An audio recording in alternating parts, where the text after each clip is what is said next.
And we are back, and we just finished watching 2025 Superman, rated PG-13 with a runtime of 2 hours and 9 minutes.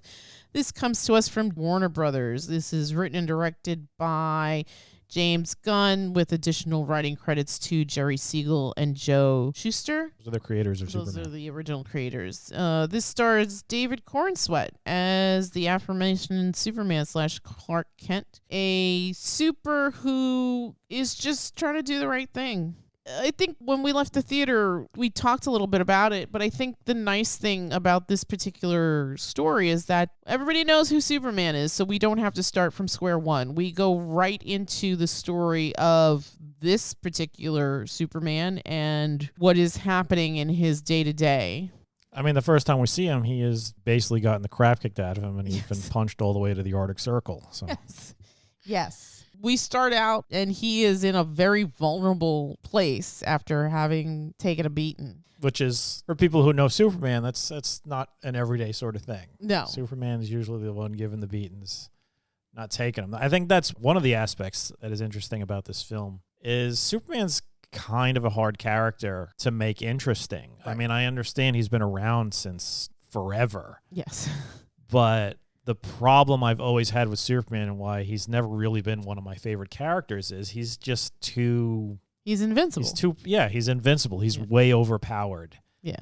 And when you break it all down, honestly, if Superman felt like it, he could just fly around the planet and space and listen and just eliminate people before they even knew what happened. Mm-hmm. He can move that fast. This is a bit powered down from like the ultimately powerful Supermen that have appeared in the comics and previous movies and whatnot. They definitely made Superman more human, which is something that Superman prizes. He loves humanity. He wants to be human. Mm-hmm. And that came from the original, I guess, communication from his parents before, I guess, Krypton was destroyed, right? Yeah, the initial message, the part of the message that he hears is, just help them. And that's what he's based his life on, supposedly, although, honestly, he gets his moral compass from his Earth parents. Yes. Well, and Paul Kent. John and Martha Kent. And another thing I like about this is, as you mentioned, we're sort of just like thrown into it. James Gunn doesn't waste any time. No. It's like, we know this. We know the story. We don't have to be coy. We are not trying to make this into some sort of like grounded version, right? Where it's like, oh, nobody knows what superpowered people are. Metahumans have been around for like 300 years by this point, and people know who they are.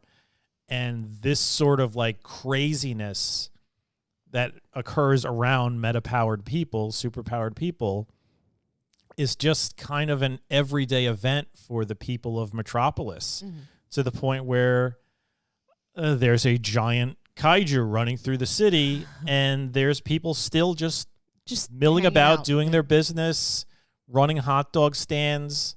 Meanwhile, you and I would be like running for the hills. No, and any other film, people would be running for the hills. You would at least get the day off from work.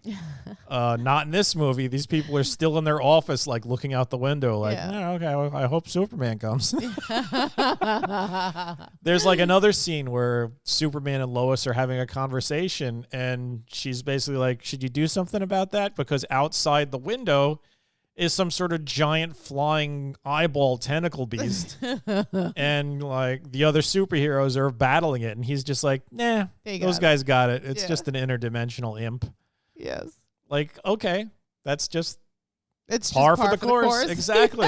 Yes. This is the world they live in. And I loved that fact that it was just sort of, here we are, and this is the way it is. There's no secrecy or even world building, because there is world building, but it's not like an origin story kind of thing. Right. The world is the world is built, and you are just thrown into it. And I think we're at the point where in our superhero movie watching life, we're fine with that. Yeah. And it was like so refreshing to just get to the meat of the story. Yes. And get to the adventure. And another thing that James Gunn excels at is he's not afraid to embrace the goofiness, the corniness of comics, because comics do have that goofy, corny quality to them. I mean, yeah, you have your gritty comics, but not everything needs to be Dark Batman. yes. And gritty and dark. There were goofy Batman comics as well,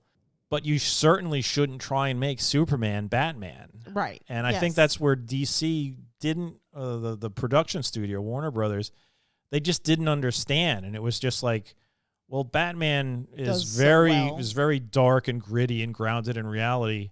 How are we going to fit Superman into that world? Right. And it's you don't. Yeah, Superman's in his own world. The Batman that exists in Superman's world is not the Batman from Christopher Nolan. Right. Or Zack Snyder. Or even Richard Donner. Richard Donner embraced the corniness too. I mean, he did. Let's be honest. The original Superman with Christopher Reeve wasn't afraid to just embrace that. Mm-hmm. Yeah. I mean, tonally, that film is more akin to this one, but I still feel like Gunn does a better job of creating this character who is a super, but also has retained some sort of humanity, even though he is not from Earth. That was a big aspect of the story as well. It wasn't just about a guy who's like, oh, truth, justice, and the American way. It was more about doing the right thing. That was important. That was extremely important to this version of Superman, doing the right thing, even to the point where it's like, well, the government's not too happy with your decision to try and do the right thing. Where do you get off imposing your will? Your will, yeah. And that is a story point that comes along, and one that is exploited by the bad guy, played wonderfully by Nicholas Hoult. Amazingly. Excellent Lex Luthor. Absolutely excellent Lex Luthor. And the way he plays it and the story behind the character, how he manipulates all of this stuff to basically do what Lex Luthor does. Lex Luthor's goal isn't, I want to rule the world. Lex Luthor's goal really is, I want to screw over Superman. I hate Superman. He just hates Superman. And he's like a baby with a spanked ass. Exactly. He is so pissed off that everybody loves Superman. Yeah. And they should. There's nothing, he has superpowers. There's nothing special about him aside from all that power. Mm. I'm a genius. I've built companies. I'm so much better than Superman, but people love him and they don't love me. I also like that this Lex Luthor he's extremely smart and using the tools of technology to combat Superman. Because obviously, one-on-one, he wouldn't be able to overpower. Yeah, he's just a normal Superman. guy. He's just an incredibly intelligent normal guy. But at the core of it, he is just a human being. And I guess he's generally proud that he's a human being. He thinks that he's actually better than Superman because he was able to achieve what he was able to achieve without being superpowered, without having the ability to fly and shoot lasers out of his eyes. He's become as powerful as he's become completely through his own ambition and intelligence and whatnot. So the characters are very well fleshed out. Yeah. Agreed. Yeah. What did you think of Rachel Brosnahan? I think it's Brosnahan. As Lois Lane. She was great too. Definitely the type of personality that I would expect to have from Lois Lane. Lois Lane, she has been in the comics, like especially like in the Golden Age sort of comics. Lois Lane's a pain in the ass. She's kind of an idiot. This is a much smarter Lois Lane. I like that there's no, I can't stand Clark Kent, but Superman's kind of cute. She knows who Superman is. There's no coyness about that. No secrets. They're in a relationship. Mm-hmm. And the way they react with each other, the scenes that they have with each other, it makes sense. That whole scene where he's like, well, why don't you interview me? You can interview me as Superman. Mm-hmm. And she's like, are you sure you really want to do that? Right. Because she knows she's playing a Lois Lane who's a smart, independent, ambitious woman, and she's not going to sugarcoat anything. She's not going to throw him a bunch of softballs like, oh, how do you get that curl in your hair? Yeah. Yes. It's yes. not going to be that. It's going to be what makes you think you have the right to just interfere in two other countries' conflict. Right. And in his mind, it's the right thing to do. Right. And she's like, well, who made you the arbiter of right and wrong? And he's just like, they were about to kill people. Yeah. Yeah. And so they both have their points. Yeah. And you could see how a fight between them would develop. And it just made total sense to me. Yes, and it made the whole exchange and the story within more interesting, right? Because, like, to your point, she's not some shrieking wallflower. She's an active participant in her story to the point where... And I don't think there was ever any scene where it was just like, she's there just to fall off a building so Superman could save her. Right. Like you mentioned, I mean... spoiler, but like they're already in their relationship, and her biggest thing is, I don't know how I feel about this guy because I'm trying to have my own career and he's doing his own thing, and I don't know, I've never really been in a long-term relationship, and he's nice and everything, but is he really what I need, what I want, kind of thing? And she questions it, like to the point where she's asking her friends about, well, what would you do, kind of thing, because she's never been in this position before. And then on top of that, he's a metahumans because, he's Superman. So Superman, Right. So her relationship is not the norm. And also, they're kind of very opposites. She's maybe a little bit more cynical. He is just all sunshine and rainbows and I believe the best in people kind of thing. Yeah. And you would think that it wouldn't work, but it does. And it's interesting because also he bucks the traditional because he tells her that he loves her. Yeah. Even before she even realizes her own true feelings for him. So, and that fits the character. Very much so. He is raised kind of without any sort of guile. He's just who he is. Yes. Which is funny for a guy who basically hides his identity. Yes. Not Superman. very well. not very well. Yeah. I mean, the other superheroes knew who he was too. Right. Like Green Lantern's just like, he's got those hypno glasses, which he doesn't really. He just wears glasses. Yeah. What did you think of Ma and Pa Kent? I thought they were great, and they played them perfectly. Yes. Ma Kent putting the phone on the table and speakerphone and just yelling at it.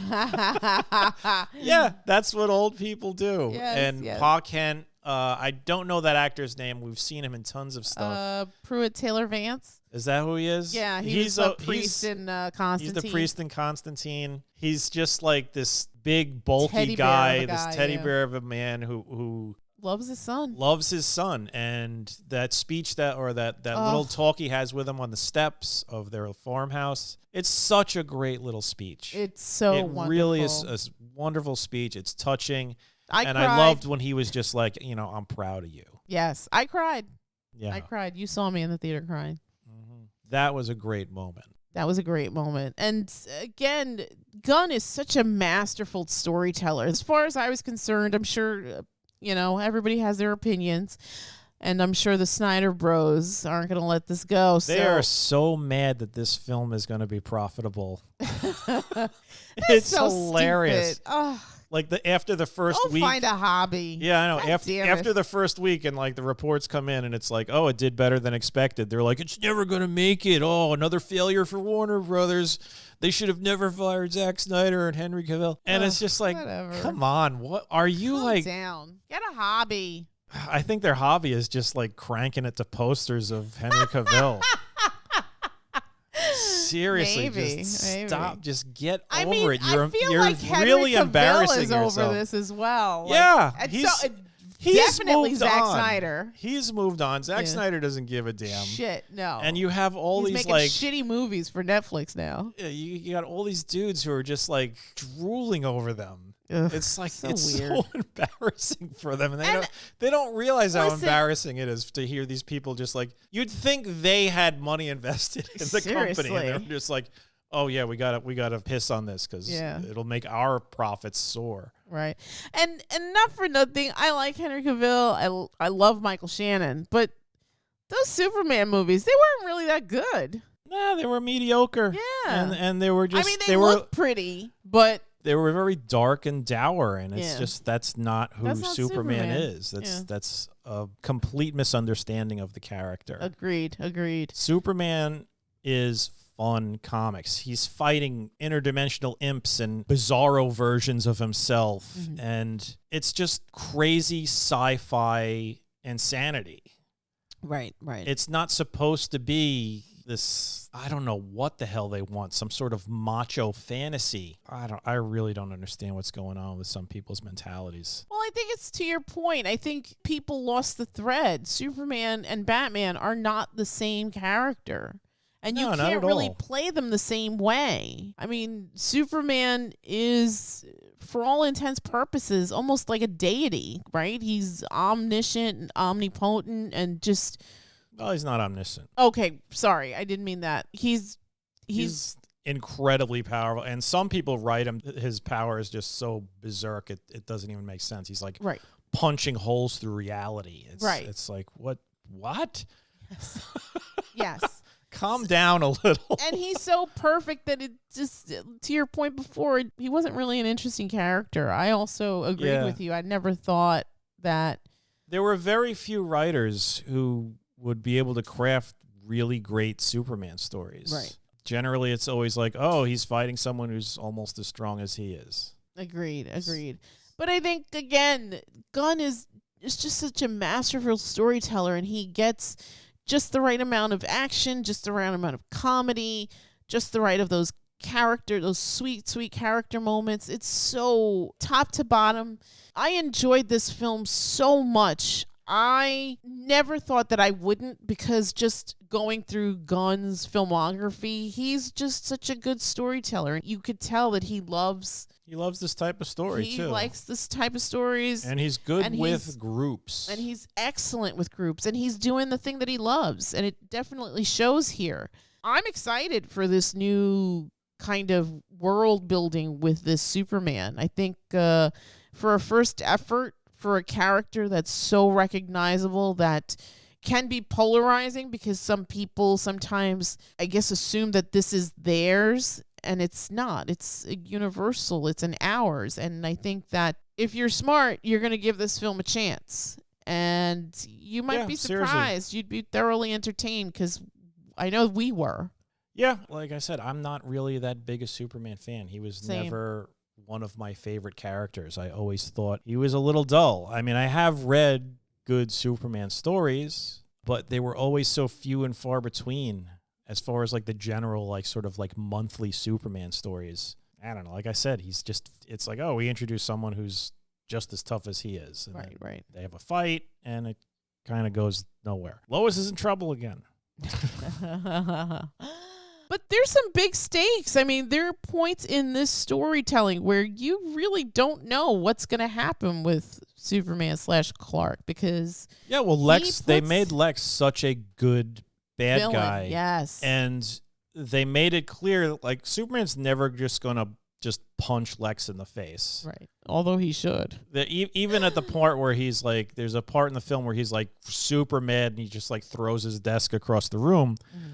Lex Luthor knows that Superman's not going to do anything. He like goes right into his face, and he's not even like blinking, and he's standing face to face with a guy who could literally just turn him into liquid with his bare hands. Just slap him around to the point where Lex Luthor's just a pile of meat. Yeah, cut him in half with his laser vision. Yeah, but Lex Luthor knows that's never going to happen, and he knows how he could manipulate everything. He has Superman over a barrel for a lot of this movie, and it makes 100% sense. Yeah. He's got like his whole team of people, and like that first bit where he's just like calling out the plays. Oh yeah, and everybody's that was so clever. It's clever, but it's got that kind of ridiculousness that you'd expect in a comic book. Yeah, and it worked. It just freaking works. So I'm super happy with the way this turned out. I was nervous. I'm not going to lie, because I didn't know if you could make Superman entertaining in this day and age. You know what? I wasn't nervous for that. I think I was more nervous about, the internet trolls just being like, oh, we're not going to support this film. I didn't really care about that. The people who are trolls are just going to be trolls. Right. They're not going to like it no matter what. I doubt any of the people complaining about the movie actually saw it. Right. The ones that allegedly did, they're like screaming about, oh, it's woke Superman. And I'm like, what the hell is going on? Yeah, what does that Since even when mean? is just wanting to do the right thing and being polite A woke thing. Yeah, when did politeness become woke? Yeah. It was. I mean, that should be an everyday. Yeah, that should just be the default ethics. behavior. Yeah, exactly. Does that mean like if I'm an ass, I have to be an asshole? Otherwise, I'm some POS. cuck pussy bitch. Yeah. Yeah. It's like, no, there's nothing wrong with being polite. No, not at all. Or Not at least not instigating anything. Yes, agreed. And unless not wanting people to be killed is some sort of negative attribute, I don't know what's wrong with you. Yeah. Why would you think that? Yeah. This is a good man. Superman in this movie is literally just a good man who wants to do the right thing. Yeah, agreed. And there's humor. Yes. Oh, well, oh my God. Why the sin of humor? No, everything has to be just dark and dirty. There has to be slow motion shots of homeless people holding up signs saying "Save us!" And I remember, I think it was like the Justice League movie or one of those, and it was just there was this whole dreary montage in the beginning of the movie, and I was just like, "What the hell is going on?" Yeah. Whatever. I'm not surprised. I mean, story-wise, I feel like Gunn's one of our better storytellers. I really like all the actors cast here. I think David Corenswet does a really great job. He's, as far as I'm concerned, he's Clark Kent / Superman. Rachel is Lois Lane. Again, agreed with you. She's sassy and smart, and she also, I think, it's not the focal point of the film, but she kind of goes on a journey and she comes out on the other side, I think, a little bit wiser, a little bit stronger. She's helpful. She's Yes. not, she's honestly. She's not some shrieking violet. Yeah, in the past, Yeah. Lois is just somebody that, Superman has to save saving, before the building falls on her. Yeah. This one, she's actually helping Superman out because Superman basically gets stuck in a spot that he can't really do anything. Right.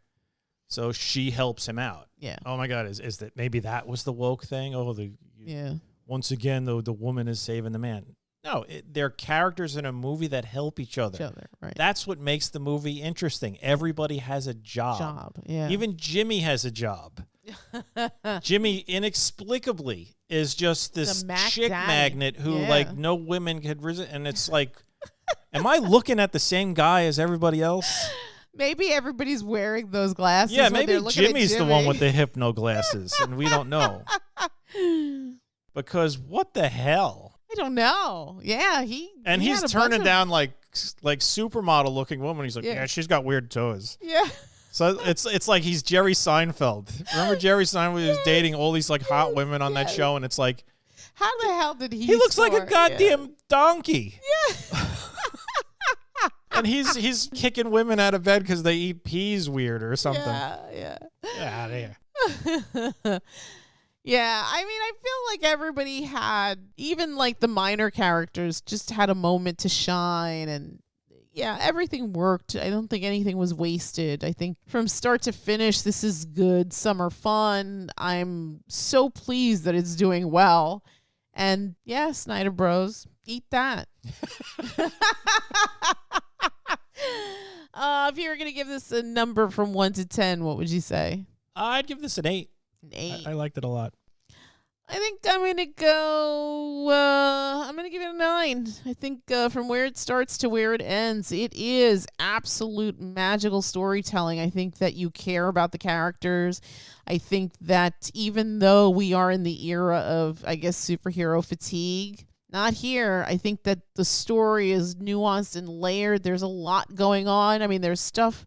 You have your story, but I think one of the beauties about Gunn is that even though you have a story, there's also like these sort of hidden messages or like undercurrents within the story. And it's a more multi-dimensional experience. It's not just what's going on the screen. There's real thought into a Gunn story, and I feel like that's true here as well. I think when I like that he doesn't waste characters. Like Yes. everybody, even if he just gives them a line that just gives them a little bit of nuance. Like even Green Four, Lantern or- even like Four the robot. uh-huh. He has like hardly anything to do. He gets mangled partway through the story, but he gives him like a couple of little funny lines, which gives him some sort of personality, even though he's supposed to be a personalityless robot. Yeah. It just shows like a little bit of weirdness, quirkiness that fits. Everybody gets a little something. You had like the little sub story with Metamorpho and his weird looking baby. Mm-hmm. That was good. And that you see a little bit more of that at the end where it's just like Justice Gang. Yeah. That name's awesome. Yes, and he's yes. like, yeah, you're in, kid. You're in, kid. It's so funny. Like, I've listened to some other interviews and stuff where they talk about the film, and everyone says Krypto's a bad dog, and I felt like, but I don't. Krypto's a terrible dog. Aw, he's a good boy. At the core of it, he's helpful at certain points, but come on. If you had a dog that did that to your house every time you went out, you would just be like, God damn it. And it's not even your dog. You're just dog sitting for somebody. Sitting, yes. Yeah. He's useful, but he's also a pain in the ass. But he's a lovable pain But he in the doesn't ass. mean to be. He doesn't mean, yes, he's Yeah. not a malicious pain in the ass. Yeah. He's a dog. Yeah. He's literally a dog with like the powers of Superman. So Yes. yeah, you're going to have some trouble there. I mean, Clark does, and he's the Man of Steel. Go figure. And he still cares for that damn thing. Even when it drives him up a wall. He goes out of his way to save that dog. Yes. Yes. Yeah, I enjoyed this. Yeah. You know what I think it is? They say superhero, that we're in the middle of superhero fatigue or we're experiencing superhero. I don't know if that's the case. Maybe it's superhero the people who write superhero movies, they're the ones having the fatigue. Because let's be honest, if you make a superhero movie with a good story, well-written characters, and good actors and special effects, you're going to have a good movie. Right. I think the problem is that they've just been pumping too much out, and the writing has not lived up to what it used to be. Right. So, yeah, we're having superhero writer fatigue rather than actual superhero fatigue.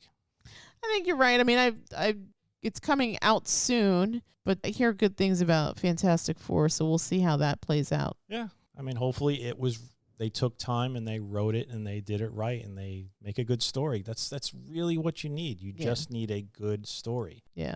Because you can have like zero budget, and as long as you have a good story, you're golden. You're going to build an audience with that. You may not have a blockbuster hit, but you'll have a film that people will talk about, and you'll have a film that will stand, the test of time. Agreed. A lot of the superhero stuff that we've been getting probably since Endgame, it's kind of forgettable. Yeah, fair. Even the stuff that's like somewhat good, it's sort of like, that was all right, but I'm not raving about it. Yeah, so this might be a new renaissance for the genre. I mean, I think hopefully DC they and can. Yeah, Marvel need to be cautious about how they release stuff because quality over quantity. Yes, that is the most important thing. And to your point, story. You don't have a good story, you don't have a good film. It's just that simple. I mean, you could make a film with 3 iPhones and have compelling story. And at the end of the day, that is the thing that's going to win you the race, having that compelling story. It's not how much budget you have, it's how you tell the story. And I think, again, Gunn is one of our master storytellers. Nothing is wasted. Everyone gets their little second to shine. And I think his stories also just have a lot of heart. A lot of heart. And you see this here as well. He definitely wears his heart on his sleeve as a storyteller. Yeah, I think he just did a bang-up job here. Fantastic. Absolutely a 9 out of 10. Okay. All right, and with that, we'll start wrapping it up. But before we do, don't forget to like, share, and subscribe. And if you've got some thoughts about Superman, let us know in the comments. We'd love to keep the conversation going. And again, Superman out now in a theater near you from DC. And I think next month, Peacemaker, who also makes a brief appearance on HBO Max. On HBO Max, that's right.